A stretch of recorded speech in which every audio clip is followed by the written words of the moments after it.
Hoje nós temos dois colegas procuradores municipais, um que vai ser o nosso palestrante do dia e o outro mediador. Então, eu apresento a vocês aqui o Dr. Hélio Fagundes de Medeiros, que é colega procurador do município de Porto Alegre.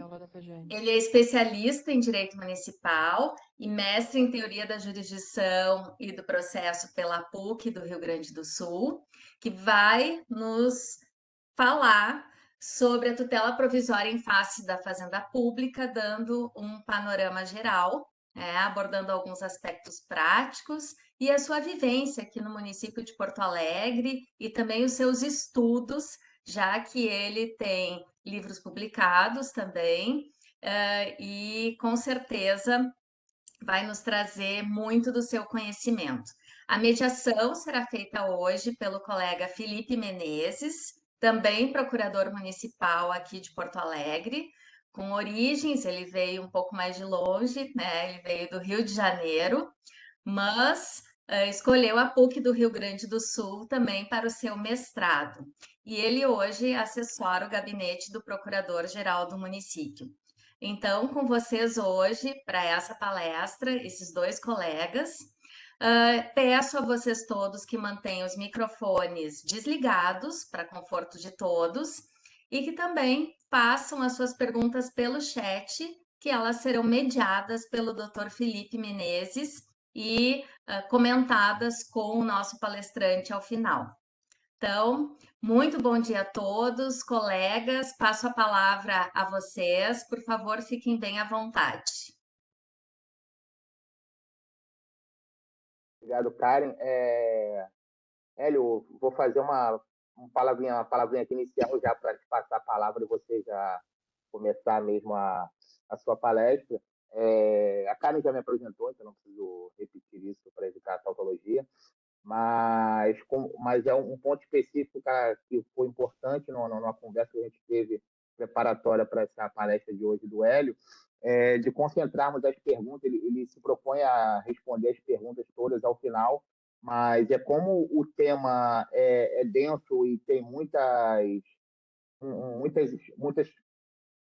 passagens que são necessárias de ele não perder de vista, para não perder o raciocínio, ele pediu para que concentremos ao final, para ele não perder o liame do raciocínio dele, então pediu para que seja tratado ao final, que é de dúvidas e tal, mas que não deixaria passar nenhuma em branco, ele se propõe a responder todas.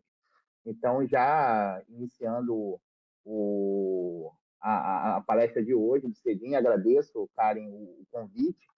E o Hélio é um amigo pessoal, profissional e acadêmico, então eu fiquei muito feliz em ser chamado para mediar essa palestra dele. Eu sei que é um cara, um profissional muito dedicado ao estudo, seja para estudar efetivamente porque gosta de estudar, ou para estudar matérias que de alguma forma vertem para a atuação do trabalho dele. E eu sei que isso aqui tem muito do trabalho dele e que pode interessar muito aos colegas. Enquanto o Hélio hoje esteja lotado na Procuradoria de Licitações e Contratos e lide com processos, esse tema tutela provisória eu acho que é um tema que interessa a todo mundo que mexe com o trabalho, com o processo. E já passando a bola, Hélio, eu vi que o primeiro tópico da sua abordagem é sobre a relação do tempo e o processo, e não querendo, obviamente, me meter na sua explanação, eu queria que talvez, eu não sei se está aqui, pode ser que esteja, mas que talvez você abordasse também sobre, nesse aspecto mesmo, da relação tempo e processo, sobre o uso da tutela provisória, mas de forma estratégica, porque eu tenho a impressão que, por muitas vezes, a tutela provisória o juízo demandado ali no início do processo, a decisão que vem ali, seja favorável à tutela provisória ou seja desfavorável, ela é muito indicativa do que virá pela frente.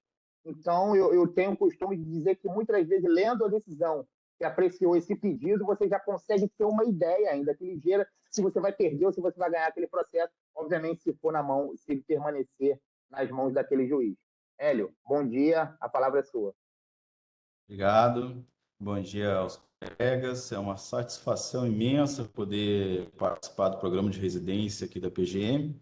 É o segundo ano que eu participo, alguns colegas da residência não assistiram à minha primeira aula, então tiveram esse privilégio de não assistir, mas não escaparam agora da segunda, né? E eu agradeço a Karen pelo convite, a Ângela pela paciência nas avaliações, não, a Helena pelas avaliações do Lucas e a Ângela também por possibilitar que a gente, toda essa retaguarda aqui do Cedinho para a gente estar aqui hoje. Meus caros colegas, hoje nós vamos conversar então sobre tutela provisória em face da Fazenda Pública. Mas antes de iniciar propriamente o tema, eu gostaria só de fazer alguns alertas necessários, porque nós temos aqui a maioria do nosso público como residentes jurídicos, e a maioria dos residentes fazem concursos públicos. Então, a minha preocupação é deixar muito claro que esta aula ela não serve para concurso público, tá? Então, se vocês estiverem estudando tutela provisória no cursinho, sigam o cursinho, ok? Porque o cursinho sabe o que a banca vai pedir, o perfil teórico da banca. Por exemplo, algumas bancas seguem a percepção clássica de Calamandrei, outras seguem o Ovidio Batista, outras seguem o professor Daniel Mitidiero. Então, eu preciso alertá-los. Essa aula vai servir mais para o dia a dia ou para o desenvolvimento acadêmico de certos pontos específicos. E por que isso? Porque eu já deixei mais ou menos adiantado quando eu falei, porque existe muita divergência, tá? Muita divergência na doutrina, muita divergência na jurisprudência. Então, a gente tem que ter todo esse cuidado. Então, por honestidade intelectual, o que eu vou fazer? Eu estou seguindo a linha, tá? A corrente de pensamento do professor Daniel Mitidiero, Fred Didier e Leonardo Carneiro da Cunha, ok? Então, assim, se vocês forem estudar outros autores, como Marinoni, forem estudar a Jaqueline Mielke, forem estudar o professor Ovidio Batista, a teoria clássica do Calamandrei, vocês vão ver, claro, percepções diferentes. Então, vão ficar assustados. Poxa, mas o Hélio me ensinou totalmente diferente na aula. Então, por honestidade intelectual, eu já tenho que deixar claro para vocês que estou seguindo uma corrente de pensamento. E por que eu estou seguindo essa corrente? Eu achei ela mais clara e mais lógica. Daí, eu vou apresentar essa lógica para vocês e vocês cheguem à conclusão e depois continuem os seus estudos. Feitos esses registros, estudar a tutela provisória, a gente precisa saber o porquê a gente tem que sentar aqui e ficar 1 hora falando sobre tutela provisória. E me parece que, eu acho que de forma intuitiva, todos sabem por que a gente tem que estudar a tutela provisória. Porque ela lida com algo que é extremamente importante nas nossas vidas, que rege a vida da gente, que é o tempo. A tutela provisória, seja ela de urgência, seja ela de evidência, ela visa diminuir os impactos negativos do tempo em nossas vidas. É inegável que os nossos atos, eles têm 2 momentos, passado e futuro. E todo mundo sabe aqui, né, eu não quero deixar ninguém triste na exposição, que um dia a gente vai morrer, né, gente? Vai cessar a vida biológica. Então, o indivíduo sabe que ele precisa realizar todos os seus projetos, todos os seus sonhos dentro de um lapso temporal. Aquela casa na praia, aquela viagem para o exterior, todos os nossos sonhos não poderão esperar a eternidade. E é por isso que a gente vai vivendo cada vez mais numa sociedade cada vez mais ansiosa. Eu tenho a sensação, por exemplo, eu acho que vocês também têm, quando lembro da vida com os pais de vocês, com avós, eles não tinham nada de patrimônio, mas eles tinham tempo de sobra. Parecia que o tempo passava muito mais devagar. E hoje a sensação da gente é que o tempo engole, é uma correria danada. Eu sempre brincava com meu pai e dizia que ele já tinha nascido com cara de aposentado, porque ele sempre tinha aquela cara tranquila, tomava chimarrão com a minha mãe, chegava no trabalho, conversava. E hoje, olha a carinha da gente. A gente está sempre de cara fechada, sempre correndo, respondendo WhatsApp, tudo ao mesmo tempo. Daí manda para o grupo da família uma coisa falando mal individualmente de um dos grupos, dá toda essa confusão, porque a gente faz tudo ao mesmo tempo. E por que que hoje a gente vive correndo? Existem dois fatores. Um, que eu não posso comprovar para vocês, mas existem pesquisas científicas que dizem que o tempo realmente está passando mais rápido, em razão do movimento de rotação da Terra. E existe um fator cultural, que foi, na verdade, esse avanço tecnológico que nós tivemos, que nos coloca numa interação constante. A gente consegue informação toda hora, isso acelera. A gente vive constantemente demandado. A gente recebe o WhatsApp no final de semana, do secretário, às vezes aí o pessoal do gabinete do prefeito. A gente está sempre sendo demandado. A gente não consegue ter a percepção externa do que está acontecendo na vida da gente. Daí a gente vê que o filho cresceu, que aquela árvore que a gente plantou cresceu, e assim sucessivamente. Daí vocês devem estar pensando, Hélio, que tem a ver, que tem a ver toda essa maconha aí introdutória com o processo civil? Tem tudo. Por quê? O processo civil, assim como o direito, ele vai refletir as tradições, vai refletir as crenças, os costumes de determinada comunidade. Não é à toa que tem países que aplicam pena de morte e outros países não aplicam pena de morte, que determinada conduta é considerada ilícita num país e em outro país é lícita, porque isso é fator cultural. E aqui não sou eu que digo para vocês, é o professor Galeno Lacerda, é o professor Oscar Chase, é o professor Carlos Alberto Alvaro de Oliveira e tantos outros que trabalham a relação do direito com a cultura, o direito como um fenômeno cultural. E, naturalmente, o processo vai se ressentir disso. Toda essa pressa que a gente tem chega no processo civil. Não é à toa que, na Constituição Federal, o último direito fundamental que foi positivado com a emenda 45 foi o direito fundamental à duração razoável do processo. Artigo 5º, inciso 78.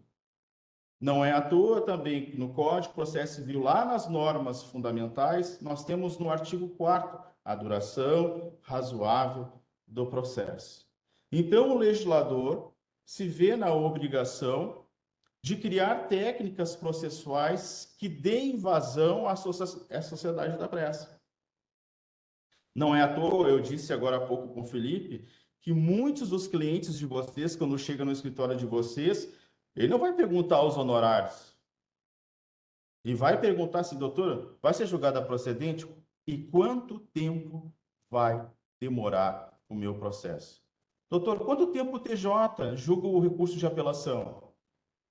Porque aquela pessoa, ela está esperando o resultado daquele processo para resolver um monte de coisa na vida dela. Imagina ali, assim, eu dei o exemplo do divórcio. O divórcio é um clássico. Imagina, o cara quer se separar, tá com uma namorada nova, bonita, quer curtir a vida, o cara já está com 60 anos, a namorada é de 20, o cara quer sair o divórcio, eu quero curtir minha vida, e fica aquela enrolação, compartilha com guarda de filho e não sai nunca. Quem advoga aqui sabe, eu sei que tem colegas aqui que advogam muito, sabe, principalmente na área de família, imagina tu ficar esperando isso. Então, o processo, ele coloca técnicas processuais que aceleram, tá? O procedimento. E uma dessas técnicas é a tutela provisória, descrita no livro 5 do Código de Processo Civil. Entender esta relação de tempo e processo e por que o processo tem a tutela provisória? Então, passamos para o nosso próximo item. Gente, para a gente entender a tutela provisória, nós precisamos ter ciência de alguns conceitos básicos antes, tá? Os conceitos são muito importantes em qualquer estudo. Quando a gente não trabalha com conceito, a gente fica sempre muito perdido. O primeiro conceito que a gente precisa trabalhar é o conceito de tutela. Se está falando de tutela provisória, se eu não sei nem o que é tutela, como é que eu vou falar de tutela provisória? Então, o que é tutela? Tutela é proteção.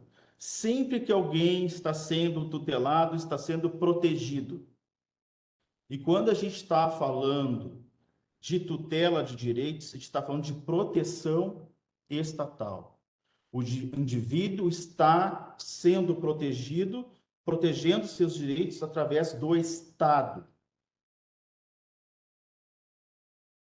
Quais os tipos de proteções que o Estado dá para os direitos? Existem 3 tipos de proteção, 3 tipos de tutela. A tutela via o Poder Executivo, que é a chamada tutela administrativa. O Poder Executivo, através de políticas públicas e através de atos administrativos de natureza normativa, vai tutelar os direitos. E aqui o Felipe é mestre nisso, sabe que os direitos fundamentais, eles possuem uma eficácia vertical, determinando que todos os poderes lhe confiram proteção e máxima eficácia, e também possui uma dimensão objetiva que dão impulsos valorativos para que eles sejam protegidos, sejam efetivados. Também há a proteção feita pelo Poder Legislativo, que é a chamada tutela normativa. O legislador cria textos legais para proteger direitos que consideram relevantes. É a chamada tutela normativa. Não existe ADIM por omissão, de tão importante que é, por quê? Por causa que o legislador necessita trazer textos legais que protejam direitos, ou seja, que dê tutela. Então, essa é a tutela normativa pelo legislativo. E agora, chegando aqui à cereja do bolo, quando a proteção é prestada pelo Poder Judiciário, estamos diante da chamada e querida tutela jurisdicional. E é a que nos interessa hoje. E como funciona a tutela jurisdicional? Como funciona esta proteção que é dada pelo Estado através do Poder Judiciário? É simples, meus caros. Funciona assim. Sempre que vocês e eu estiver ameaçado de lesão ou sendo com direito lesionado, esgotadas as possibilidades de solução amigável, eu vou ajuizar uma demanda com fundamento no artigo 5º, inciso 35 da Constituição Federal, que é o direito fundamental de ação. Então, o primeiro conceito tem que ficar claro que a gente não ajuiza ação, não falem mais isso, a gente ajuiza demanda. A ação é a previsão abstrata do direito de acionar o judiciário. Todo mundo tem direito de ação desde que preenchidas as condições da ação, tá? Então, a gente vai ajuizar uma demanda. E o que é uma demanda? Demanda é o ato de pedir a tutela jurisdicional. E essa demanda será instrumentalizada numa petição inicial. A petição inicial não é a demanda, a petição inicial é um instrumento da demanda. E todos aqui já estudaram os elementos da petição inicial. Nós temos o endereçamento. Vocês vão entender tudo porque eu estou falando isso, tá? Parece aula de primeiro semestre de direito. Vocês vão entender. Calma, relaxa, toma um Rivotril aí. Eu sei que o pessoal está nervoso, tem prazo para atender, mas vão entender. A petição inicial tem o endereçamento, tem a qualificação das partes e tem 2 elementos que são de suma importância que às vezes são esquecidos do pessoal aí, que é a causa de pedir e o pedido. O que tem na causa de pedir? Vamos lá na graduação. Nós temos ali a narrativa da lesão ou da ameaça de lesão que nós acabamos de falar. E mais o quê? O fundamento jurídico. Ali a gente diz qual é a regra ou princípio incidente para resolver aquela lesão ou aquela ameaça de lesão. Daí agora nós vamos para o pedido. Lá no pedido eu vou pedir os efeitos jurídicos daquela regra ou daquele princípio que vai resolver o meu problema. Daí lá eu vou pedir a tutela. Durmam agora, só vão dormir a partir do minuto 31, tá? Agora não é para dormir. No pedido, eu vou fazer o requerimento de tutela jurisdicional e essa tutela jurisdicional vai se manifestar num condenar, num declarar, num desconstituir de Miranda. Se o judiciário acolher o meu pedido, ele vai me entregar o quê? A tutela jurisdicional, o bem da vida que eu quero. Ou seja, os efeitos jurídicos que vão cessar essa lesão e essa ameaça de lesão e vai pacificar o conflito. E quando o judiciário faz isso, ele está me satisfazendo. O que é satisfação, meus caros? Quando vocês vão num restaurante, loucos de fome, né? E comem aquele prato que só enxerga a testa, né, Felipe? Aqui no centro tem um pessoal que vai almoçar, né? E diz que faz dieta, mas tu vê um prato dos caras que só enxerga a sobrancelha, né? Quando tu vai almoçar junto, né? Não precisa citar nomes aqui, né? Mas, né? Se fosse só no quilo mesmo, o cara ia pagar R$100, né? E sai do restaurante depois daquela fome satisfeito. Por que eu estou satisfeito? Eu atingi o meu objetivo de saciar minha fome.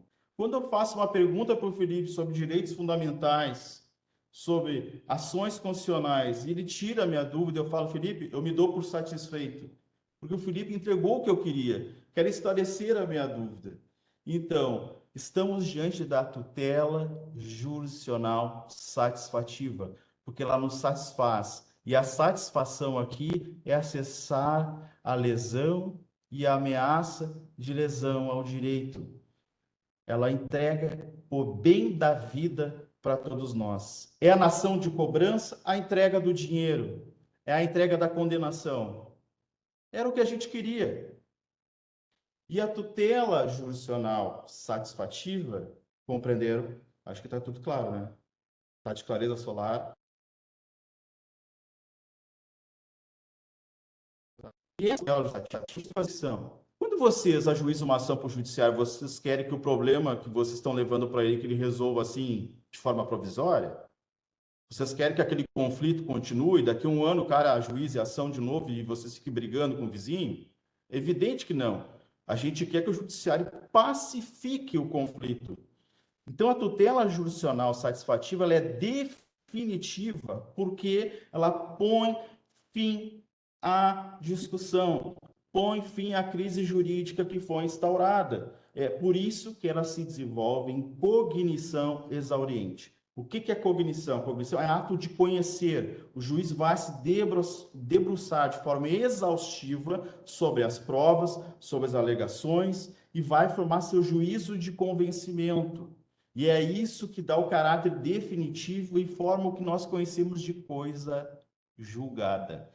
Por isso que coisa julgada só se forma em cognição exauriente em razão da eficácia declarativa que a cognição exauriente pode oferecer. E é por isso que tutela antecipada, pois nós veremos, não forma coisa julgada. No máximo, pode estabilizar, porque a cognição é sumária.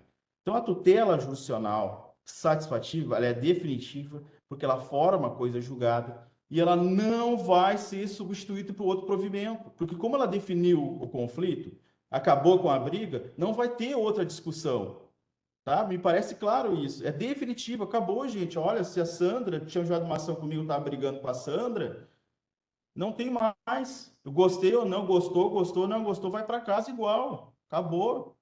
Né? Não deu para fazer justiça, paciência, aplicou o direito ali, deu, já era, acabou. Então, ela é definitiva. Daí muitos de vocês devem estar se perguntando, Hélio, existe um outro tipo de tutela jurisdicional além da satisfativa? E a resposta para isso é positiva.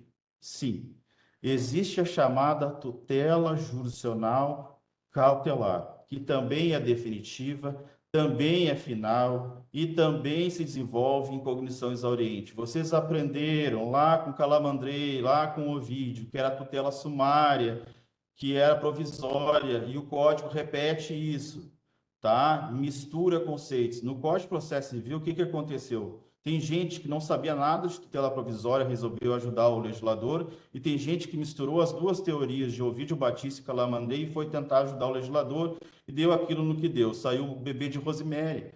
Por isso que muitas vezes é difícil, olhando o livro 5 do Código de Processo Civil, entender a tutela provisória, tá? Então, assim, agora eu vou explicar para vocês a tutela cautelar, que também é final e também é definitiva e se dá em cognição exauriente. Conhecereis a verdade, ela vos libertará. Vamos lá, vamos com calma, sem... Não é para dormir agora ainda, tá? Eu sei que eu passei do 30, mas continuem acordados, depois vocês podem dormir. O que é a tutela adicional cautelar? Quando a gente faz o pedido da tutela satisfativa, por exemplo, ajuizei uma ação de cobrança, é o exemplo clássico que ele é o mais claro, tá? Contra o Felipe, e eu quero que ele me pague um dinheiro, um valor, o que é o bem da vida aí? É o dinheiro, é a condenação que eu quero. Mas durante a fase de conhecimento, o Felipe começa já a vender o carro, começa já a tirar o dinheirinho da poupança, põe no nome do pai, daí já a Casa da Praia também já vende, e já faz uma aplicação, já manda dinheiro para outra pessoa, botando os laranjas na volta, e eu começo a perceber que se lá no juízo de procedência do pedido condenatório, ou seja, do satisfativo, na hora de executar não vai ter efetividade nenhuma, veja essa palavra, efetividade, a tutela satisfativa, tu vai ter o título, mas tu não vai ter o bem da vida. Só vai ter só o papel. Ela não vai ter efetividade. Eu preciso de um guarda-costa. Eu preciso de uma segurança. Eu preciso de um asseguramento, de um acautelamento. Daí eu farei o requerimento de tutela jurisdicional cautelar, que vem de acautelare, vem de assegurar, vem de proteger. É um guarda-costas, gente. É um protetor. E aquele cara que tu apanhava no colégio, tu apanhava no colégio, tu chamava o irmão mais velho para bater no cara. É esse cara, é o irmão mais velho que vem te proteger. Esse é a cautelar. A cautelar vem proteger a tutela satisfativa para que quando chegue lá no juiz de procedência da tutela satisfativa, diz, tá, agora vamos executar, mas cadê o dinheiro? Não adiantou nada. Esta é a finalidade da tutela cautelar. Ela é um guarda-costas. E por que ele, tu tá falando aí, tá contrariando doutor Ovídio, doutor Calamandrei, dizendo que ela é definitiva, que ela é final, ela não é tutela provisória? A razão, meus caros, é muito simples. Se vocês abrirem o código, vocês verão que o pedido de tutela cautelar é feito junto com o pedido de tutela satisfativa, em comunação objetiva de ações. Vai ter o mesmo procedimento, vai ter a mesma dilação probatória e vai ser julgado na mesma sentença, só que em capítulos diferentes. Então vai ter um amplo debate, então vai ter cognição exauriente, então formará coisa julgada. Coisa julgada material da cautelar. A cautelar terá uma causa de pedido específica, um pedido específico, que é o pedido à segurança, para cautelar o direito da satisfativa, mas ela é em cognição exauriente, é o mesmo procedimento.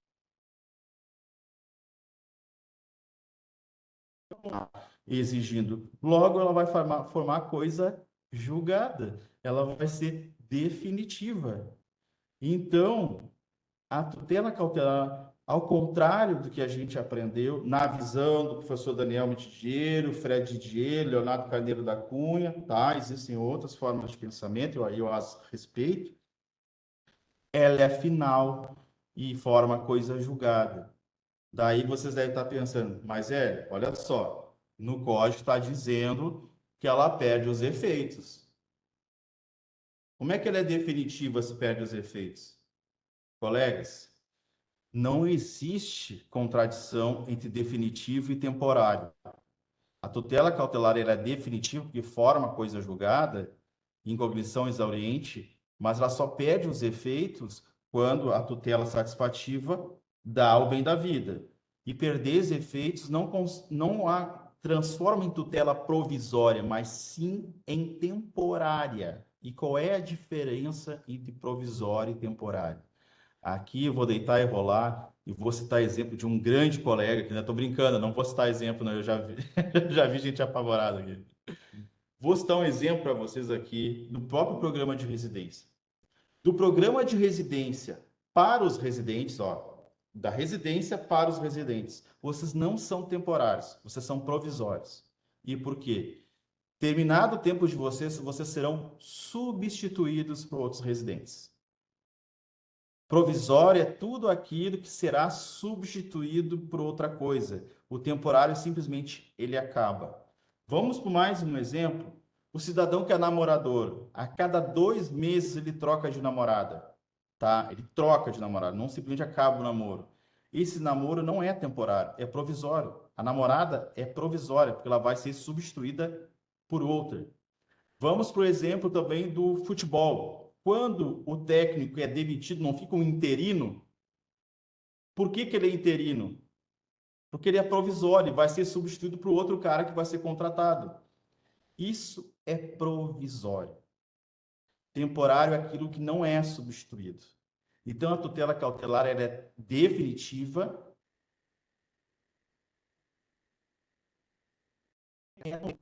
Pode dizer no livro 5 do CPC que tutela cautelar é tutela provisória. Ela é uma tutela final, definitiva, porém temporária. Agora chegamos à cereja do bolo. Hélio, depois de tudo isso, o que é provisório no Código de Processo Civil, no livro 5? É a antecipação de tutela, meus caros. É a técnica antecipatória. A antecipação de tutela é uma técnica processual. Ela vai antecipar os efeitos lá da cautelar, que vai ser dada lá no final, na sentença, no capítulo, junto com a tutela satisfativa, para cá. Ela vai lá antecipar os efeitos da tutela satisfativa, que vai ser dada lá na sentença, vai trazer para cá, com fundamento na urgência e com fundamento na evidência. Então, a única coisa que tem de provisório no Código é a tutela, a antecipação de tutela. Mais nada. Depois que vocês caírem essa ficha, vai ser muito fácil entender os artigos. Muito fácil. Não vai ter mais contradições. Então, a antecipação de tutela ela é provisória. E por que ela é provisória? Por uma razão muito simples. Quando é definida uma antecipação de tutela, o que acontece depois? Não vem uma sentença confirmando ou revogando? Ela não está sendo substituída? Vocês não lembram da explicação que eu acabei de dar do provisório? Que é aquilo que é substituído? O provimento é provisório porque vai ser substituído pelo provimento definitivo. Na sentença, ela reforma ou revoga ou concede. Haverá substituição do provimento, por isso que a única coisa que é provisório é a antecipação de tutela. Espero que isso tenha ficado claro. Então, estou antecipando os efeitos da tutela cautelar definitiva para cá, estou antecipando os efeitos da tutela satisfativa para cá, em razão da urgência e da evidência, porque o tempo do processo está acabando com a gente.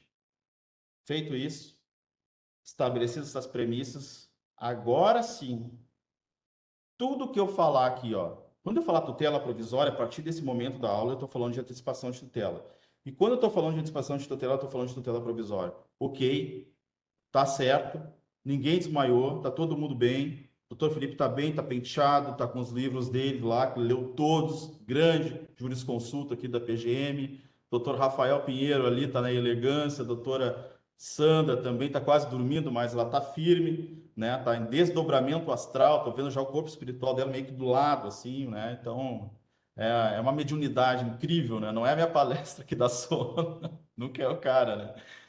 Então tá, gente. A partir desse momento, nós vamos, quando eu falo tutela provisória, é a antecipação de tutela. Deixa eu beber minha água aqui.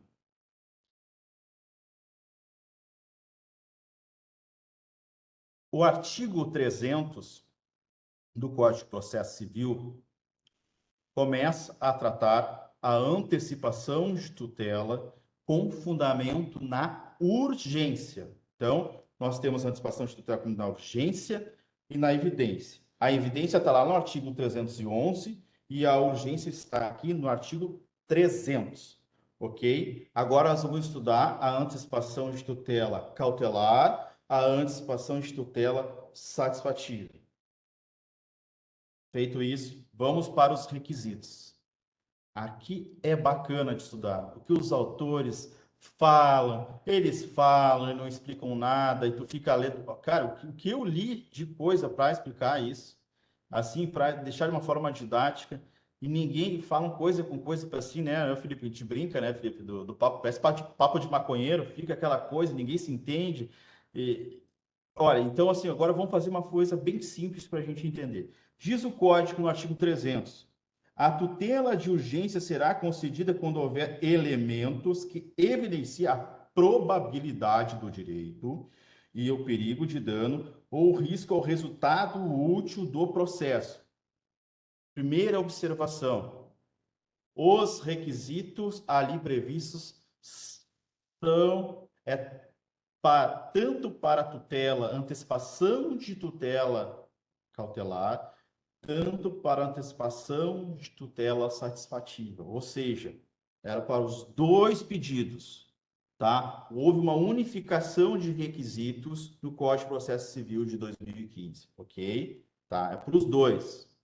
Segundo registro que a gente precisa fazer aqui para ficar claro, os requisitos são cumulativos. É a probabilidade do direito, mais ou com risco ao resultado útil do processo, ou com o perigo de dano. Não basta só ter a urgência e não ter a probabilidade. Feito mais um registro, vamos analisar o que é a tão falada probabilidade do direito. Não existe direito provável. O direito existe ou não existe. O que é provável é a existência da pretensão, do acolhimento do pedido. Esta probabilidade significa que o juiz, ao analisar em cognição sumária, ou seja, sem ouvir o réu, sem se debruçar profundamente sobre as provas, sem se debruçar profundamente sobre as alegações, provavelmente ele vai julgar procedente esse pedido lá na sentença, quando ele estiver em cognição exauriente. Ou seja, ele já fica desconfiado que ali tem coisa que favorece a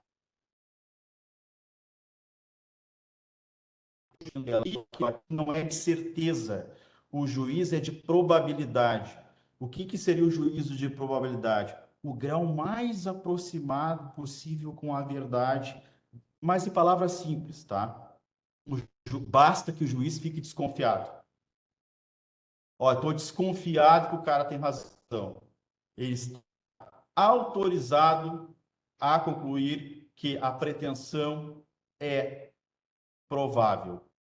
Só que, meus caros, tá claro isso?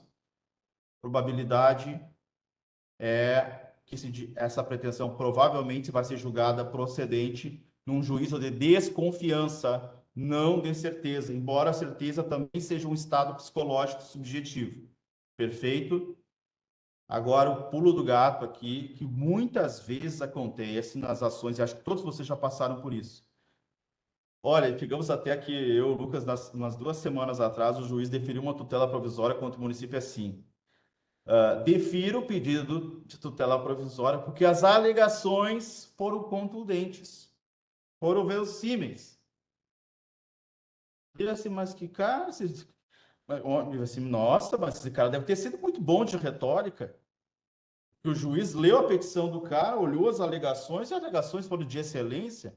Eu tenho que melhor digitar as minhas contestações, parar de comer letra. Gente, não é a alegação que tem que ser contundente, é o cotejo da alegação com as provas. O que vai dizer que a pretensão provavelmente vai ser julgada procedente lá no final, que vai dar o juízo de probabilidade, são os elementos de prova cruzados com a narrativa processual do autor. Não vai ser a palavra bonita. Então, tu pega um cara que escreve muito bem em língua portuguesa, tem coesão de texto, tem um raciocínio lógico, início, meio e fim, o cara escreve bonito e ele ganha o processo. Que verdade, que decisão justa é esta, que é baseada em em alegação não baseada na realidade. A verdade que o processo civil busca, meus caros, é a verdade por correspondência. O que significa a verdade por correspondência? É a exata correspondência daquilo que foi narrado pela parte com o que aconteceu no mundo sensível. E esse elo que se dá com o mundo sensível nos autos se dá através das provas. A verdade é uma só. Vão vir com esses papos de vocês relativistas. Ai, cada um tem sua verdade. Ai, cada um tem um pedaço da verdade. Isso é papo de gente louca dentro do processo civil. Não, isso é uma teoria irracionalista e relativista.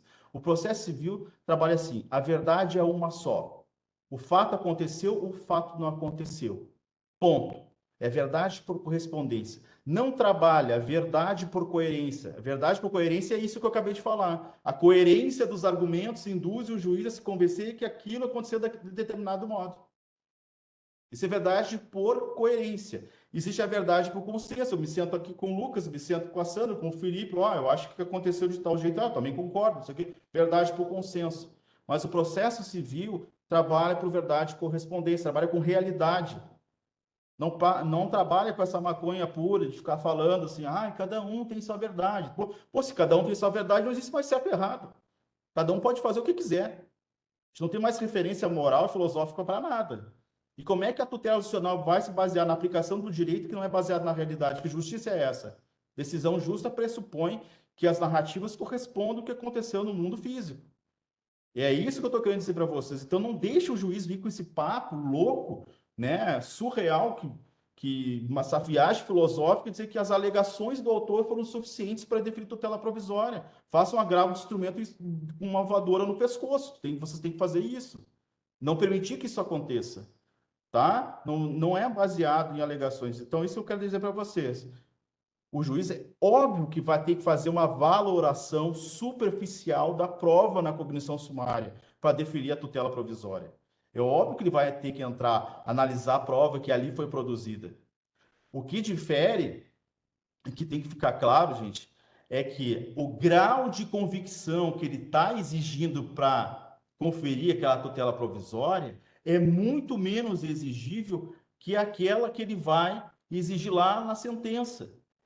Ou seja, ele está dizendo assim, para me dar para o convencido aqui, eu vou exigir bem menos força probatória, bem menos elemento informativo.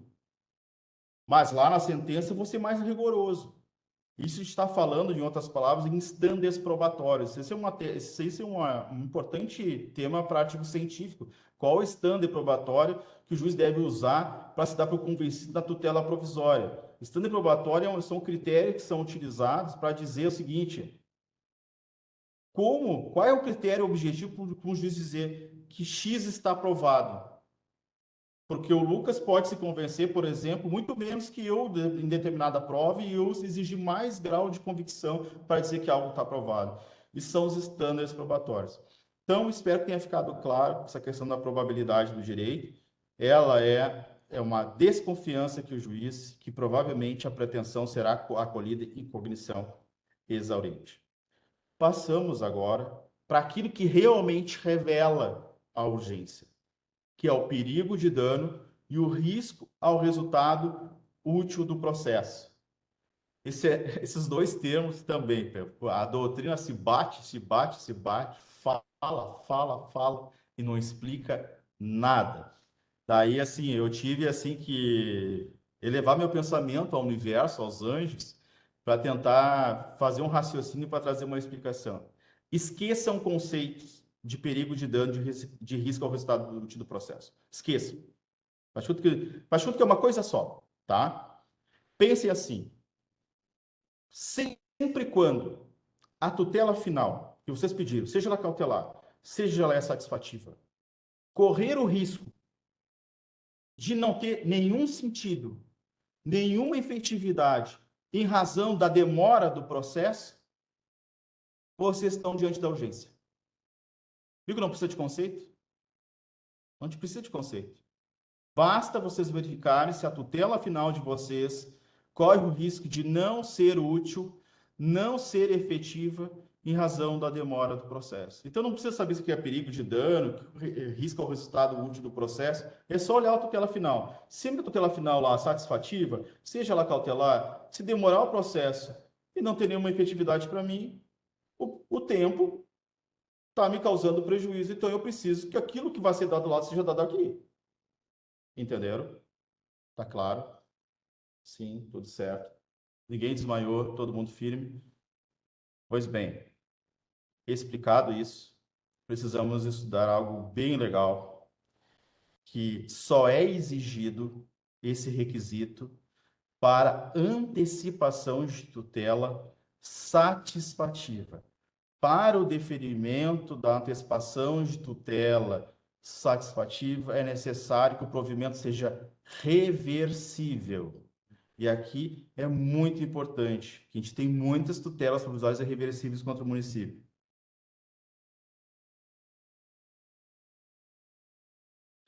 Eu vou fazer para explicar a reversibilidade, a irreversibilidade, eu vou fazer um paralelo, me permitam, com a inversão do ônus da prova, tá? Quando o juiz inverte o ônus da prova, com fundamento lá no artigo 373 do Código de Processo Civil, o que ele faz? Ele tira o ônus que era do autor, o encargo de provar, e passa para o réu. E dependendo do fato, se é impeditivo, ele pode passar para o autor.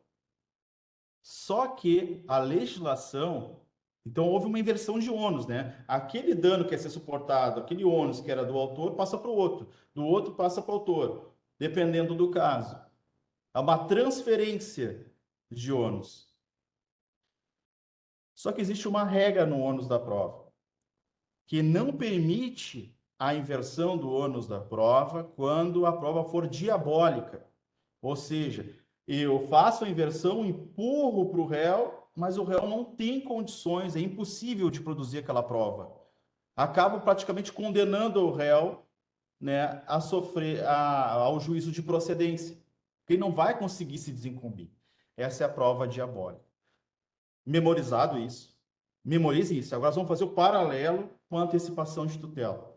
O que a antecipação de tutela faz? Ela inverte o quê? Ela inverte o ônus do tempo. O autor suportaria o ônus do tempo inicialmente. Só que o ônus do tempo está causando o quê? O risco da inefetividade da tutela final que ele está pretendendo. Então, o juiz faz o quê? Pega esse ônus do tempo e empurra para o réu. Vai empurrar para o réu. Tá? É uma inversão do ônus do tempo somente. Ele empurra para o réu. Então, aquele dano, aquele sofrimento que ele estava tendo, ele está mandando para o outro. Agora o réu vai sofrer os efeitos negativos. O réu vai sofrer os danos. Daí sim, agora nós vamos fazer o paralelo com a prova diabólica. Se esse dano que é empurrado para o réu for tão gigante, tão catastrófico, que vai condená-lo provavelmente ao juízo de procedência, que ele não vai conseguir de forma nenhuma reverter faticamente essa situação, ele não vai conseguir depois, mesmo que julgado improcedente o pedido, ele não vai conseguir voltar ao estado anterior, viver como ele vivia antes. Isso foi uma tutela provisória irreversível. É uma irreversibilidade fática, não jurídica, é fática. Sempre que esse ônus do tempo é empurrado para outra parte, esse dano que o tempo estava causando, esse dano é transferido para outra parte, só que depois que termina o processo, ela não consegue voltar ao seu estado anterior, chega lá o juiz, julga improcedente o pedido, revoga a tutela provisória e o réu está devastado, essa tutela provisória era irreversível. Tá? E aqui eu vou citar um exemplo para vocês. Houver uma ação civil pública ajuizada, né, pelo MIPEM, acho que foi em face da Claro, se eu não me engano, para mudar todo o sistema de cobrança do sistema pré-pago. E para fazer essa mudança, a Claro ia gastar em torno de 16 milhões de reais. E a Claro conseguiu demonstrar a irreversibilidade fática em razão de que esses 16 milhões acabaria praticamente com todo o sistema de cobrança dela, caso que no juízo lá de improcedência da ação não teria como reorganizar tudo de novo. Tá? Eu não sei os detalhes do processo, mas a essência é essa. Ela mostra, olha, não tem como voltar depois.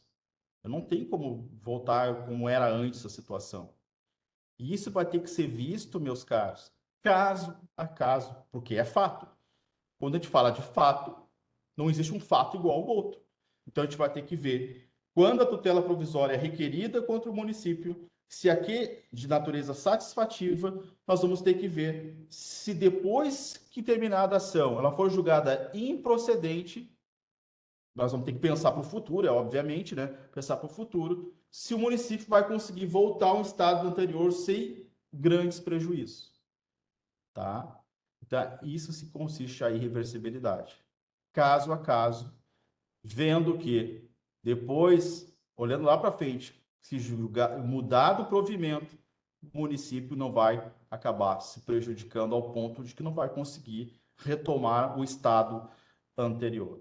Tá. Feitos os esclarecimentos, analisamos então agora a antecipação de tutela com fundamento na urgência, tanto a cautelar como a satisfativa. Mas como todos nós sabemos, não existe somente a antecipação de tutela com fundamento na urgência. Existe também a antecipação de tutela com fundamento na evidência. E a partir de agora, nós vamos estudar o artigo 311 do Código de Processo Civil, que é a tutela de evidência. Pois bem, meus caros, a tutela de evidência, a primeira coisa que a gente tem que falar sobre ela, que já está no caput do próprio artigo 311, que ela não precisa de urgência, ou seja, ela não precisa do perigo de dano e nem do risco ou resultado útil do processo. Ela trabalha no âmbito só da probabilidade do direito, e o que eu acabei de falar para vocês na tutela de urgência. É a mesma probabilidade, só que ela abre mão do requisito da urgência. O segundo ponto que eu preciso deixar claro com todos, que as hipóteses que estão descritas ali do inciso 1 ao inciso 4, a maioria dos doutrinadores sustenta que essas hipóteses são taxativas, tá? Mas já existem vozes bem respeitáveis que já estão sustentando a possibilidade desse rol ser exemplificativo. Porque é perfeitamente possível fazer um raciocínio que esse rol seja exemplificativo, uma vez que decorre da duração razoável do processo, como um direito fundamental, e na interpretação de normas que deem maior eficácia, maior amplitude de direitos fundamentais, deve, né, prevalecer esse tipo de interpretação. Então, me parece até razoável, mas ainda prepondera, ao menos no âmbito doutrinário, que as hipóteses do artigo 308 são taxativas. Passamos agora, então, a estudar as hipóteses ali descritas no artigo 311. Nos diz o inciso 1º, né, para o deferimento de tutela de evidência, ficar caracterizado o abuso de direito de defesa ou o manifesto propósito protelatório da parte. É interessante aqui que a probabilidade do direito vem de uma atitude do réu, não vem da evidência dos argumentos, vem da atitude do réu de ter, né, uma atitude temerária durante o processo e ter o abuso de defesa. Então, sempre que o réu se comportar desta maneira e efetivamente, praticamente, causar etapas mortas no processo, dilações inúteis no processo, nós estaremos diante da evidência do direito do autor. Aqui esse inciso é um pouco diferente. A probabilidade vem do comportamento do réu, tá? Só que aqui, ó, não basta a intenção do réu, isso tem que ficar muito claro, tá? Não basta a intenção do réu querer retardar o processo, ele tem que conseguir. Se o âmbito ficar só da intenção, a gente tem outros meios e institutos, como a litigância de má-fé, para combater, tá? Aqui está exigindo que efetivamente cause uma dilatação indevida e crie etapas mortas do processo, que é um dos requisitos para a violação à duração razoável do processo como um direito fundamental. Explicando agora o que seria o abuso de defesa, seria aquela defesa inconsistente seria aquele pedido de prova. Gente, o que eu já vi de contestação, e aqui tem que cuidar que vai falar, é assim, a contestação do município só falando do princípio da legalidade. O autor faz uma inicial extremamente específica, daí vem o município, faz uma contestação sobre o princípio da legalidade, que a administração está vinculada à lei e rebate só com isso. Só com isso. Isso significa uma defesa inconsistente. É óbvio que o município não está obrigado a fazer uma impugnação especificada, porque ele não se sujeita aos efeitos materiais da revelia, mas, assim, trazer só o princípio da legalidade. Outra coisa que pode configurar a evidência, eu já vi situações de pedido de produção de prova pericial, sendo que o ônus da prova era do autor. A gente tem que saber qual é o fato controvertido e se esse fato controvertido está no âmbito de ônus probatório do réu.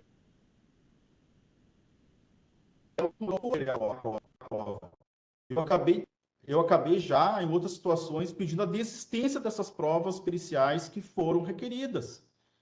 Poxa, se eu estou pedindo o requerimento de uma prova pericial para comprovar o fato constitutivo do direito de autor, eu estou exatamente criando uma dilação inútil no processo. Pedir, olha só, pedir também produção de prova testemunhal para falar de coisa que está em documento. Isso acontece muito, mas daí não é parte do réu. Acontece muito contra o município, todos os colegas aí da PPC, da PPE, pessoal que tem processos de massa. Cara, a gente passa a tarde inteira, às vezes, no fórum, para ouvir testemunho de falar sobre histórico funcional. O histórico funcional é ler o histórico funcional, gente, pelo amor de Deus. Mas pode acontecer, nós, como réu, pedir a oitiva de uma testemunha que não faz sentido nenhum. E tomar uma tutela de evidência, o autor estiver esperto e pedir, olha, se o cara está, né, se o cara está criando dilações inúteis no processo, então está considerado abuso de defesa, está querendo retardar o processo, e vai que o juiz embarca. E a gente toma uma tutela de evidência aí. Então a gente tem que ter muito cuidado. Então, abuso de defesa inconsistente, pedidos de produção de provas desnecessários, né, pedido de dilação de prazo sem a devida justificativa. Então, vai ficar muito também, claro, do dia a dia, né, do caso. E em relação a atitudes temerárias, atitudes protelatórias, elas estão muito vinculadas a questões fora do processo, né? A gente não leva as testemunhas, a testemunha não comparece, coisas assim mais relacionadas a fora do processo que podem gerar este retardamento, tá? Da tramitação processual. O segundo aspecto, o inciso 2, ele é bem bacana, que fala: as alegações de fato puderem ser comprovadas apenas por documento e houver tese firmada em julgamento de casos repetitivos ou súmula vinculante. Esse inciso 2 está falando de ações judiciais que tenham prova exclusivamente documental e a tese e a questão jurídica já esteja firmada em precedente obrigatório. Aqui, quando fala em precedente obrigatório, colegas, leio no sentido bem amplo, leio como jurisprudência obrigatória, não como precedente, tá? Aqui a gente pode falar de súmula, não precisa ser súmula vinculante, decisões proferidas em controle concentrado de constitucionalidade, teses jurídicas fixadas em recurso especial repetitivo, recurso extraordinário repetitivo, recurso de revista repetitivo, teses firmadas em incidentes de resolução de demandas repetitivas, teses firmadas em incidentes de assunção de competência e também as teses firmadas em incidente de uniformização no âmbito dos juizados especiais da Fazenda. Tá? Sempre que a gente contrariar isso e tiver prova, a prova for exclusivamente documental, autoriza a prestação em deferimento da disposição de tutela com fundamento na urgência. Eu vou ser bem franco para vocês. Eu não vejo muita utilidade na tutela de evidência, porque muitas vezes vai poder isso ser resolvido pelo julgamento antecipado de mérito, tá? O que é importante aí na tutela de evidência é que ela tire o efeito suspensivo de eventual apelação no artigo 1012 do CPC. Então, se for pedir para tutela de evidência, é muito mais para tirar o efeito suspensivo do que realmente vai ter um efeito mais prático, porque nesse caso o juiz vai olhar assim, não, vou fazer o julgamento antecipado. Lá do artigo, acho que é 300, sei lá, não lembro qual artigo que é, 344, acho que é, do CPC, tá? Ela não tem muita utilidade, mas assim, ela retira o efeito suspensivo da apelação, isso é muito importante, uma estratégia processual, tá? Porque o juiz pode fazer o julgamento antecipado de mérito lá, depois de analisada, no caso, as providências preliminares. Esse inciso 3 eu não vou trabalhar com vocês, que não tem hipótese nenhuma para fazenda. O inciso 4, a petição inicial for instruída com prova documental suficiente dos fatos constitutivos do direito do autor, a que o réu não consiga opor prova capaz de gerar dúvida razoável. Bom, nós temos aqui uma petição inicial com documento e uma defesa inconsistente. O réu faz um geralzão, tem que ter o cuidado do geralzão, viu? Pode chegar o momento aqui que o juiz possa deferir a tutela de evidência. Agora, o que é dúvida razoável, meus caros? Tá? A gente vai realmente entrar no amplo debate novamente dos estándares da prova. O que é dúvida razoável para um juiz, o que é para outro? Vai ser a gente batendo, a gente escrevendo para formar jurisprudência, porque quem faz jurisprudência não é juiz, é advogado. A gente tem a profissão mais brilhante de todas, que é ser advogado. Advogado está sempre correndo atrás de honorários, está sempre correndo atrás de cliente e está sempre tentando convencer o juiz. Não existe profissão mais desafiadora no âmbito jurídico. A posição do MP é muito confortável, a posição do juiz é muito confortável, porque os dois têm bastante poder, e a nossa é difícil. E mares calmos não formam bons marinheiros. Nós somos forjados no aço.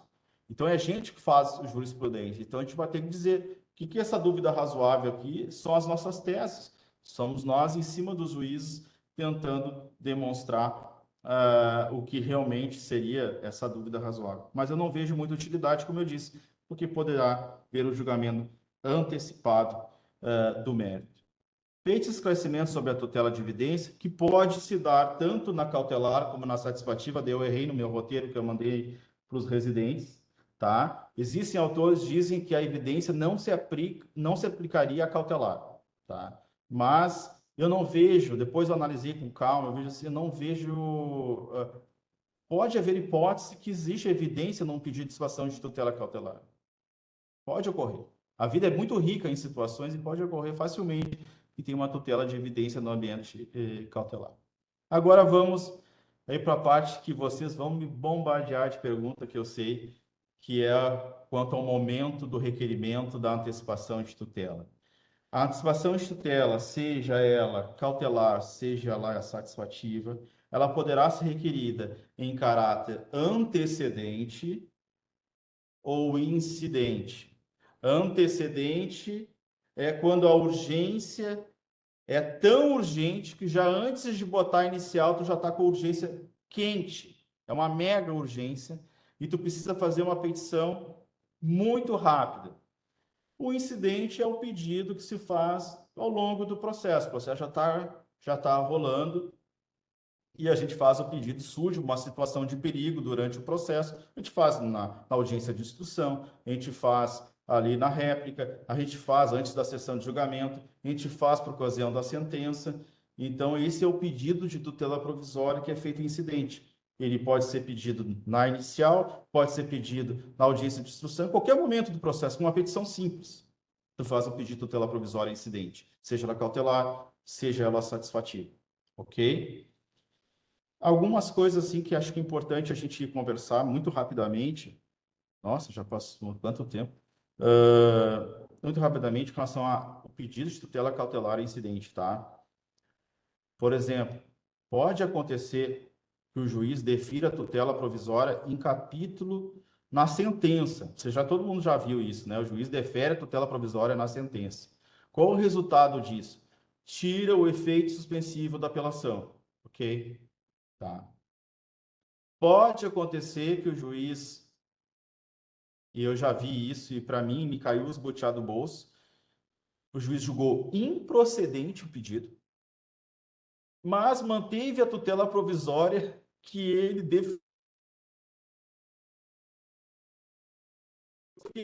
mantém a tutela provisória que foi concedida lá em cognição sumária, tu chega na cognição exauriente, tu diz que o cara não tem razão, mas tu mantém os efeitos da tutela antecipada. Tu mantém a tutela antecipada. Eu já tive isso. Eu sinceramente, eu fiquei assim, não via lógica nenhuma disso. Se tu, em cognição exauriente, lá aprofundar, tu diz que o cara não tem razão, como é que tu vai dizer que o cara tem probabilidade? Cadê o requisito da probabilidade? Aí só trabalhou com urgência, então. Completamente errado do meu ponto de vista, essa sentença. Outro ponto interessante da questão da tutela provisória, já entrando no antecedente para a gente encerrar, é quando tu faz o pedido de antecipação de tutela em caráter liminar e o juiz dá vista à parte contrária. O que fazer? O que fazer? Existe entendimento que, e quando o juiz dá esse despacho dando vista para a parte contrária e o teu pedido de antecipação de tutela foi em caráter liminar, tu já pode ir agravado. Tá? Porque esse despacho tem conteúdo decisório. Conteúdo decisório. Uma outra situação que eu passei no gabinete aqui da PGN. Agora, faz o pedido de antecipação de tutela e o juiz faz o nananenê nele. Senta em cima, começa a chocar que nem um ovo. Não analisa. Tu não tem decisão, o que tu vai fazer? Tem que recorrer de uma decisão. E no Brasil não se permite decisões implícitas. O que vocês vão fazer? Teu cliente está lá enchendo o saco e o juiz não decide. Tu já foi falar com o juiz na porta, ficou lá o dia inteiro, almoçou no fórum e o juiz não analisa o pedido de antecipação de tutela. Não fala nada. Entendimento do STJ, tá? Mandado de segurança com pedido liminar para que seja deferida ordem ao juiz julgar a tutela provisória. Não é para o tribunal, não é para o tribunal julgar o pedido. Tá? Eu fiz o mandado de segurança aqui, envolvendo a questão do IMESP, só que eu estava terminando o mandado de segurança, deu uma trabalheira desgraçada. Daí o juiz julgou a tutela. Deu vontade de matar, né? Tipo assim, a gente estava fazendo, lembro, eu, o Felipe, fazendo mestrado, cheio de coisa. Daí deu uma trabalheira aquele mandado de segurança e o juiz julgou. Mas existe o fundamento do mandado de segurança, tem um artigo aqui que fala, bem no início, depois eu passo para vocês, é esse artigo do CPC, artigo 80 e poucos ali, e também a própria duração razoável do processo. Vocês vão encontrar decisões no STJ sobre isso, tá? Que daí, quando o juiz faz o nananenê, simplesmente não fala nada, como tu não tem decisão, tu não tem como recorrer, gente. E tu tem que entrar com mandado de segurança. Mandado de segurança e pedir para que seja mandada uma ordem para que o juiz decida, tá? Daí o prazo é o prazo de 10 dias, aquele prazo que tem lá das decisões judiciais. Então, essas reflexões que eu queria falar da questão incidental. Agora, vamos passar para a tutela provisória requerida em caráter antecedente. E a primeira questão que eu tenho que falar com vocês, que a tutela provisória requerida em caráter antecedente é a única que tem procedimento próprio.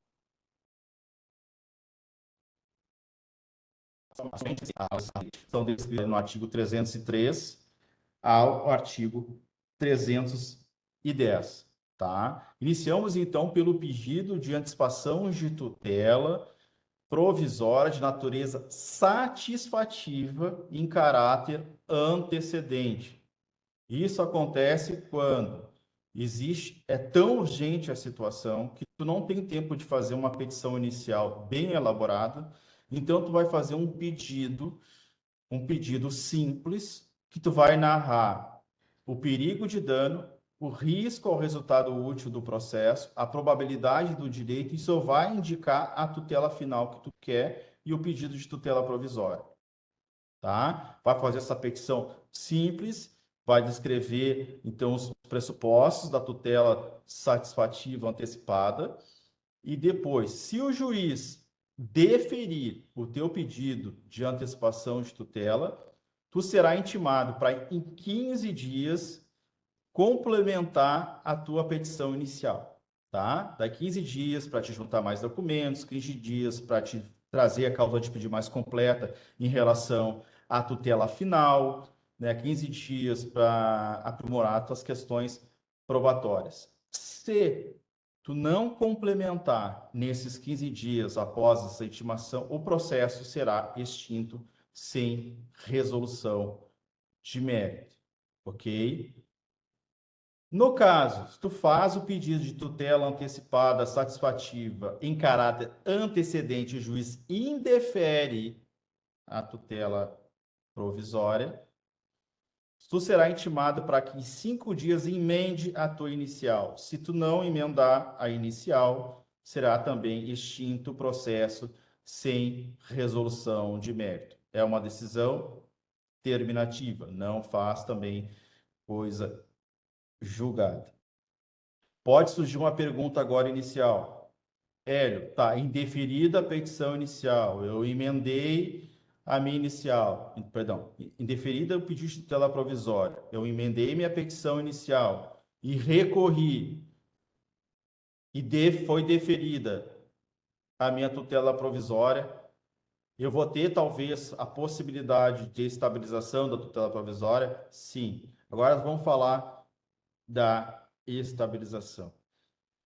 Colegas, a antecipação de tutela em caráter antecedente de natureza satisfativa, só satisfativa, ela tem a possibilidade de ser estabilizada.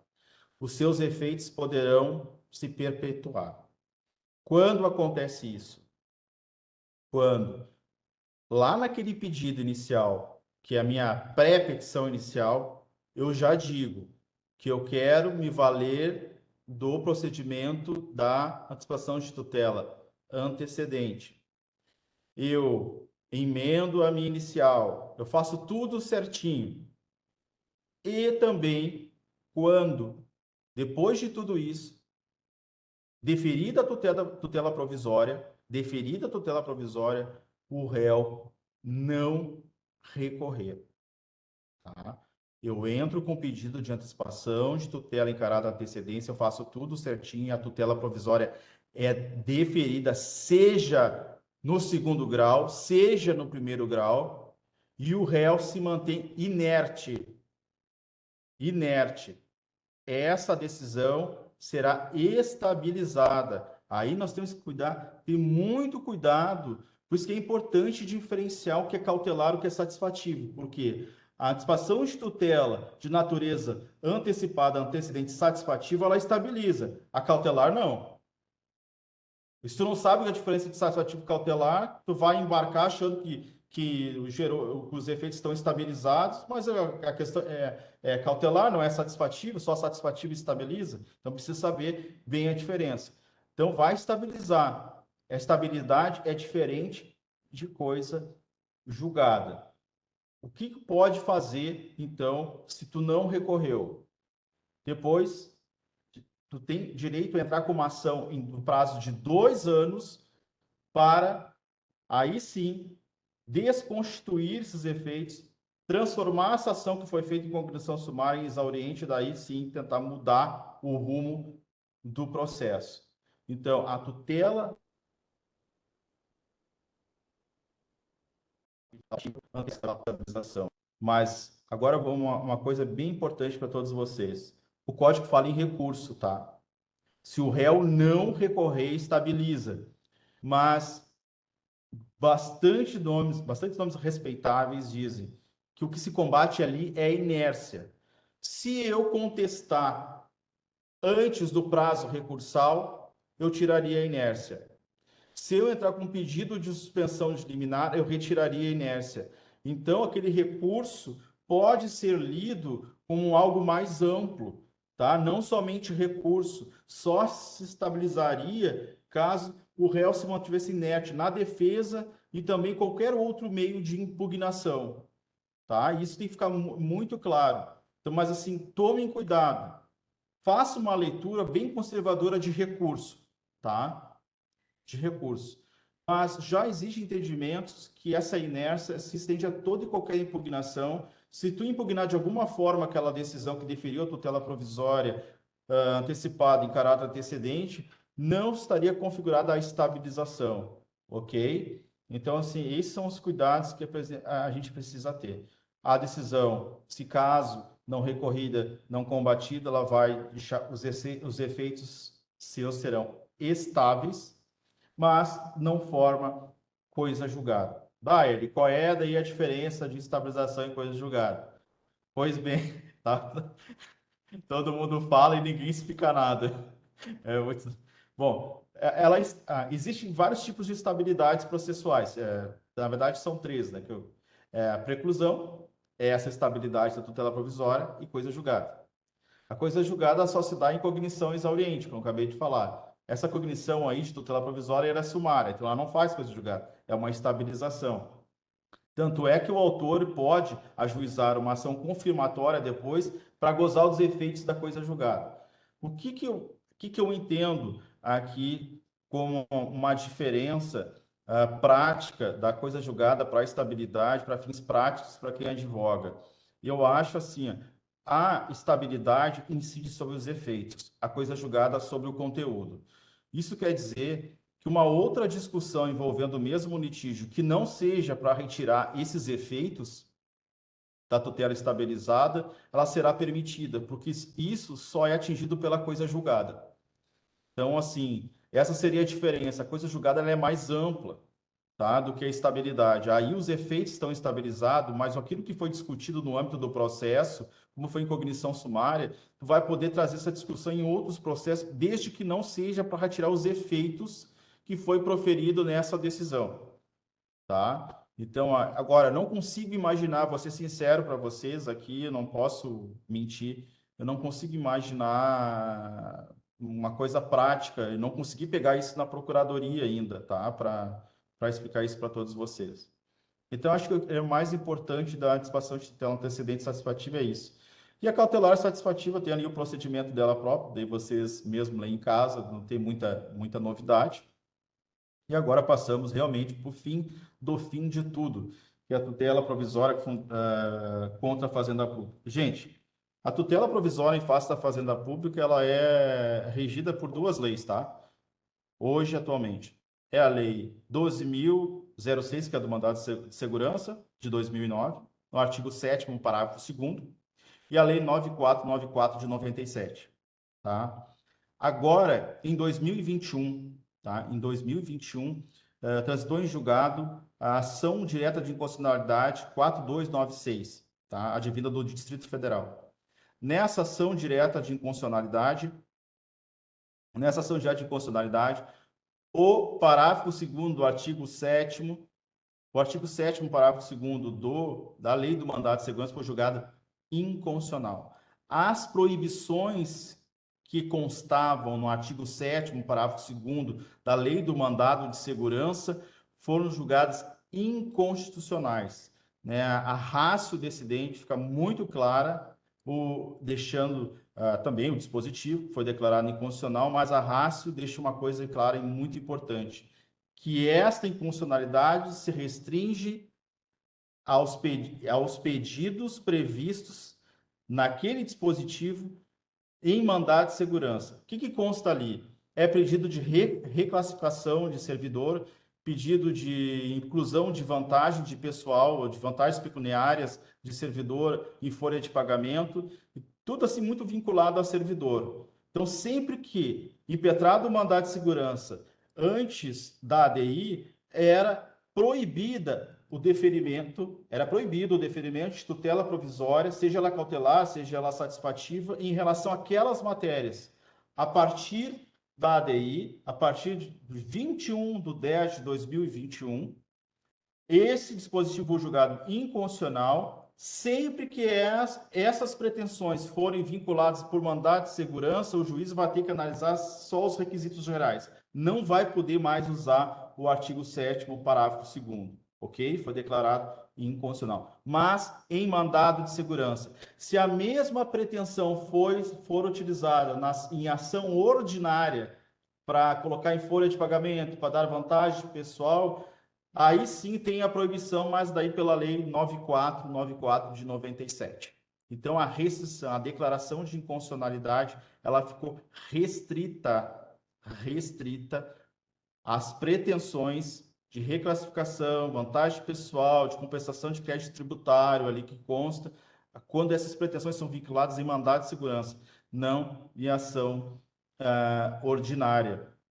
Então, isso tem que ficar muito claro. E outro ponto que é importante para a gente aí, encerrando, tanto o deferimento de tutela provisória com fundamento na urgência e evidência, em se tratando de obrigação pecuniária de pagamento em dinheiro, se sujeita ao regime do RPV e precatório. Então, não tem como fazer a antecipação, tá? Não tem porque o precatório RPV exige o trânsito julgado, tá? Da decisão. E também isso serve também à tutela de evidência. Então, se é, por exemplo, requerido uma antecipação de tutela satisfativa em caráter antecedente, preenche todos os requisitos para estabilizar, não pode estabilizar, porque se sujeita a RPV e precatório. Isso é muito importante a gente ficar atento a isso. Eu acho que, no mais, eram essas considerações que eu tinha que fazer. Eu tinha programado 40 minutos, falei, nossa, 1h30. Então, desculpa aí talvez a falta de clareza em alguns pontos, assim, mas os nomes são complexos, os procedimentos são loucos, os institutos utilizados são difíceis e é uma dificuldade encontrada tanto na doutrina como na jurisprudência. A partir de agora, vocês têm 30 segundos para me criticar e uns 28 para fazer elogios, se assim desejarem. Felipe, cruzando a bola para ti, vai lá, Gabigol. Cara, excelente explanação. Assim, tu acabou dando um passeio geral sobre seja o tema, porque embora o tema da aula pudesse te limitar mais, porque ela provisória em face da fazenda pública, eu poderia acabar até preparando uma manifestação mais restrita a situações envolvendo a fazenda pública.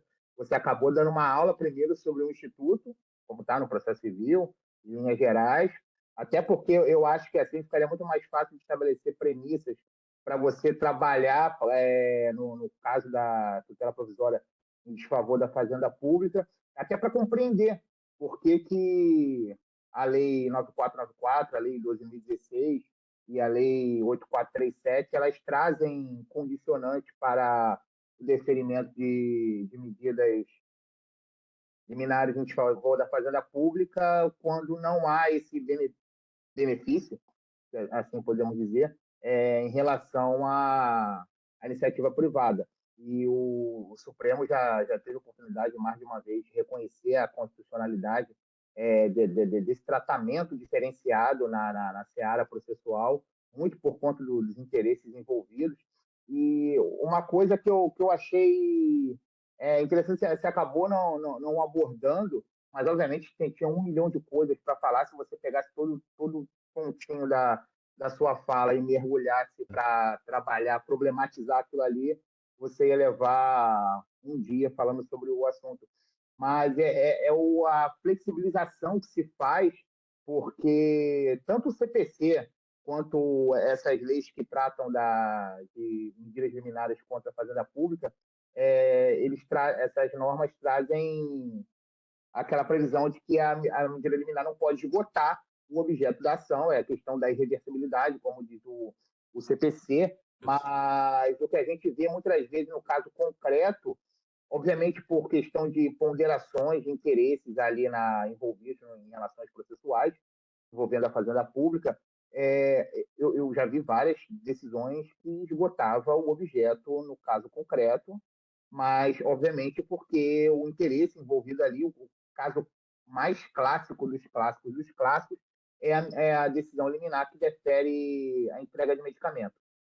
Isso. E Perfeito, Felipe. você Eu esqueci de falar. Esqueci de falar. Não, É, mas aí foi até bom, porque assim, eu tinha um monte de coisa assim, tomara que ele não fale disso, porque se você também falasse de tudo de forma exauriente, eu ia ficar sem muita função aqui. Então quando falei em conclusão sumária. não, tu fez uma exauriente, mas deixou uma coisinha ali, eu, na verdade só estou embargando de declaração para aperfeiçoar a explanação do colega. Mas Perfeito. eu digo isso porque quando eu comecei a estudar processo lá na escola da Tieteteia, e eu também já queria fazer prova para advocacia pública, eu meio que, não é que ficava inconformado, mas eu via uma certa contradição. Mas peraí, as leis dizem que não pode ser concedida liminar que esgote no todo ou em parte o objeto da ação. E numa decisão que defere a entrega de medicamento, a pessoa vai tomar o medicamento, não tem como você retornar ao status quo Clássico. antes. Esse é um exemplo clássico, esse exemplo clássico. Mas, É, por o, S, óbvio, o, S, pode o falar. STF, o STF tem mitigado essas restrições justamente nesses casos. Quando, por exemplo, o dano é diabólico o dano do tempo é diabólico para o autor e diabólico para o réu também, vai ter que se fazer um juízo de ponderação dos interesses que estão sendo envolvidos. E nesse caso, mesmo sendo irreversível, vai ser deferido, porque o cara se vai ser reversível, o cara vai morrer, né? Não vai ter não vai ter como discutir depois, né? Só na Federação Espírita lá. Então tem que. Isso está muito claro, inclusive, decisões tem continuamente trabalhado essa questão da reversibilidade nesse ponto. E é importante, assim, ó. Sabe por que, que a decisão não pode ser reversível? Se não é tutela provisória, já é a tutela definitiva, né? Isso que fica claro. Então, assim, se a decisão é irreversível, tu já deu a definitiva, acabou, não tem mais discussão. O juiz fatalmente, ele já está preso à própria tutela provisória que ele definiu. Ele vai ter que só repetir, recortar e colar, não vai poder mudar de opinião. E então isso, lembrou muito bem. Estava lendo, eu li todo o acordo ontem dessa ADI, também fala sobre isso. Tem a ADC número 4 também, que declarou constitucional o artigo 1º da 9494. E, assim, os votos são muito bons, assim, sabe? E trabalha essa ponderação dos medicamentos, né? Os caras vão dar, não quer nem saber. Aí, acho que aí é um. A questão do medicamento, ou internação, ou operação de Isso. urgência. Obviamente, assim, tipo, o Hélio deu até um exemplo mais drástico, se a pessoa não tomar o medicamento, vai morrer. Obviamente, nessa situação não tem nem como se discutir. Mas, às vezes, são medicamentos também de trato continuado. A pessoa não vai morrer, talvez ela vai ter um problema, um prejuízo na saúde, mas ela não vai morrer. Mas, de toda forma, por uma ponderação, dignidade da pessoa humana, eu acho que depois de um tempo eu amadureci o meu pensamento e eu não fiquei mais com aquele pensamento tão vilão de advogado público no início da faculdade. Então eu passei a compreender, entender melhor essa questão, por que em determinados casos a jurisprudência tem admitido flexibilizar a impossibilidade de se esgotar em todo em parte o objeto da ação, até porque nesse caso realmente, como você disse, mas pegando um caso mais extremado, se você não entregar o bem da vida que a pessoa está pedindo ali na decisão liminar, na verdade, o processo perde até a razão de ser, porque na semana seguinte a pessoa vai perecer. Então, o processo deixa de ter qualquer interesse. E tem uma pergunta aqui no chat, Hélio, da Franciele Copriva, tratando da tutela da urgência, seja ela antecedente ou cautelar. Como fica o princípio da supremacia do interesse público quando o magistrado defere a liminar e inaudita altera pars contra a fazenda? Bom, não sei se eu compreendi a pergunta dela. Ah, O que eu entendi eu aqui, conseguia ver se o que que ela quis dizer. O que que tu acha que o a que eu Franciele... entendi é que numa tutela de urgência, quando Ah, o magistrado defere uma medida liminar contra a fazenda pública, antes de ouvir a fazenda pública, talvez a gente poderia estar esbarrando na supremacia do interesse público. tá. Entendi. Não, perfeito. A gente tem que fazer uma distinção aqui importante entre o direito processual e o direito material, tá? O interesse público ele rege, claro, normas processuais também, mas o interesse público, como um princípio muito mais vinculado ao direito administrativo, ele não é um requisito, né? Ele não é um requisito que interfere, né, na autonomia do processo. Então, ele não vai interferir, nesse caso, em qualquer outro caso, naqueles conceitos que nós trabalhamos, os pressupostos do artigo 300, que é o perigo de dano, o risco ao resultado útil do processo. Ele não faz parte de um componente teórico para a concessão da tutela provisória. Então, por exemplo, a Fazenda Pública já tem uma série de prerrogativas. Se a gente for utilizar o interesse público, nós vamos ampliar o leque de prerrogativas processuais da Fazenda, ao ponto que praticamente nenhum direito, né, fundamental, nenhum direito material reconhecido na legislação infraconstitucional possa ser a tutela provisória concedida com fundamento na urgência ou na evidência. Eu entendo que existe uma clara conexão entre o direito processual e o direito material, mas neste caso específico de tutela provisória, já houve tanta resistência para o município ter alguns privilégios. Imagina se a gente consegue empurrar o interesse público como um requisito a ser trabalhado no âmbito, né, dos pressupostos para a concessão da tutela provisória.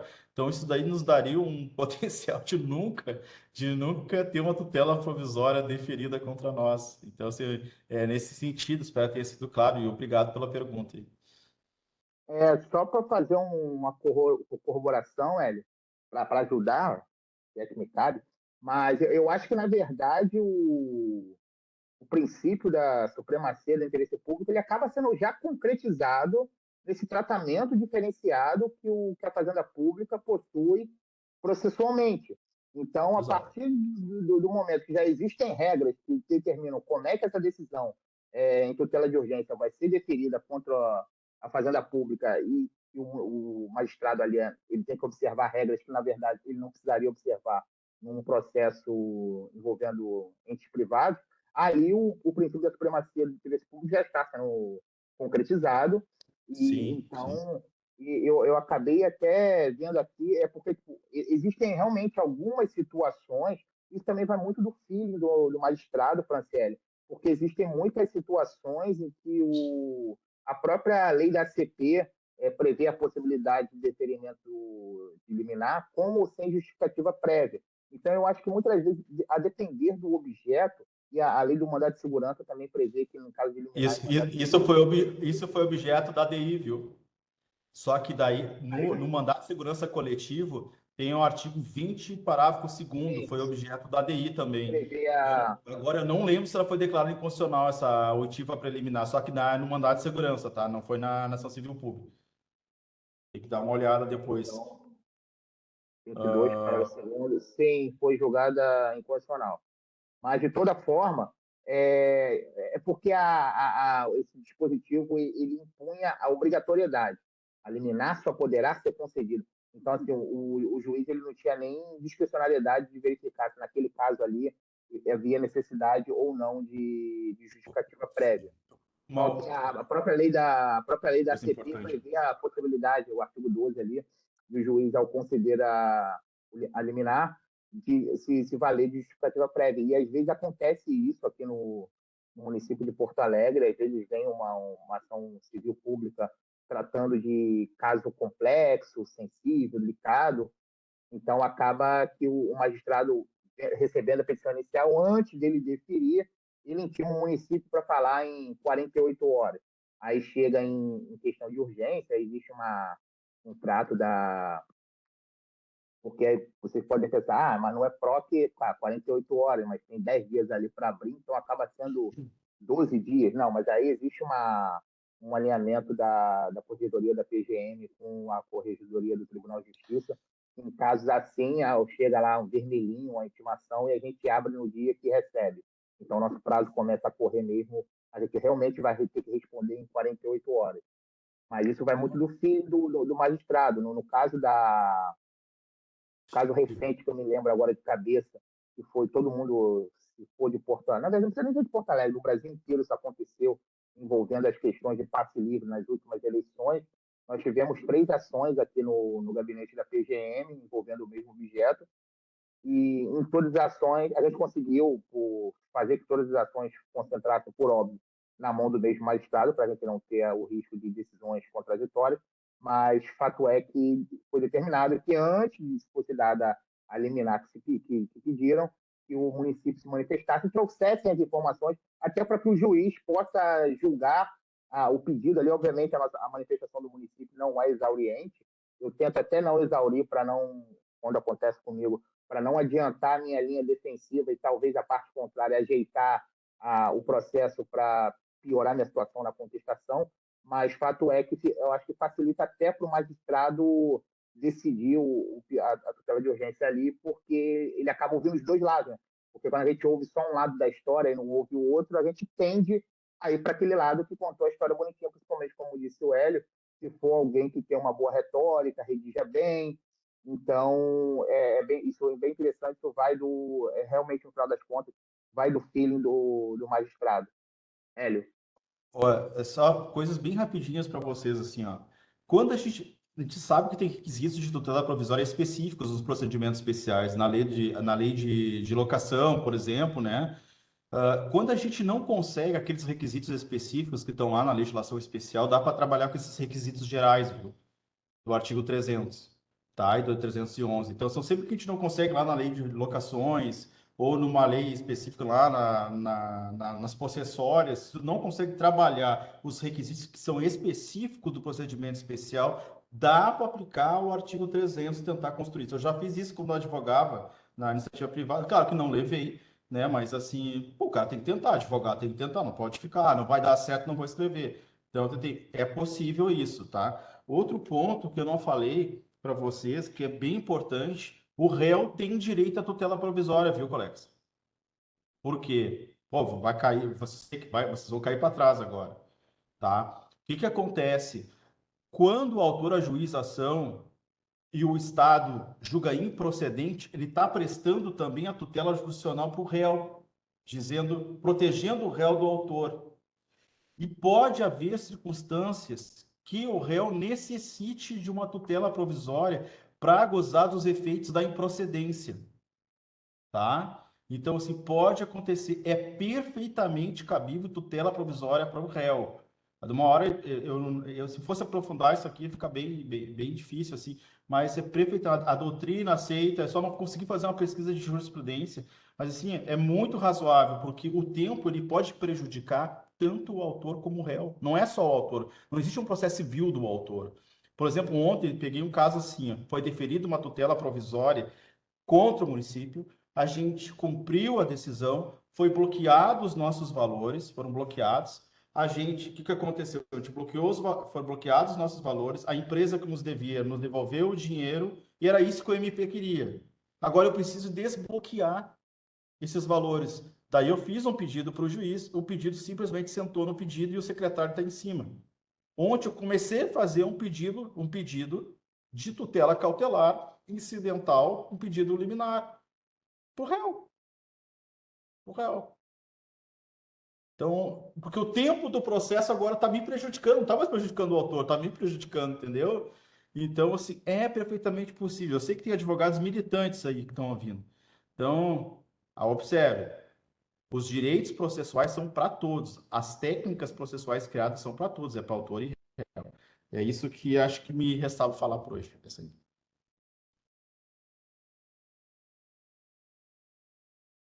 E o doutor Lorenzo não vai fazer uma tese hoje? Uma máquina, doutor Lorenzo.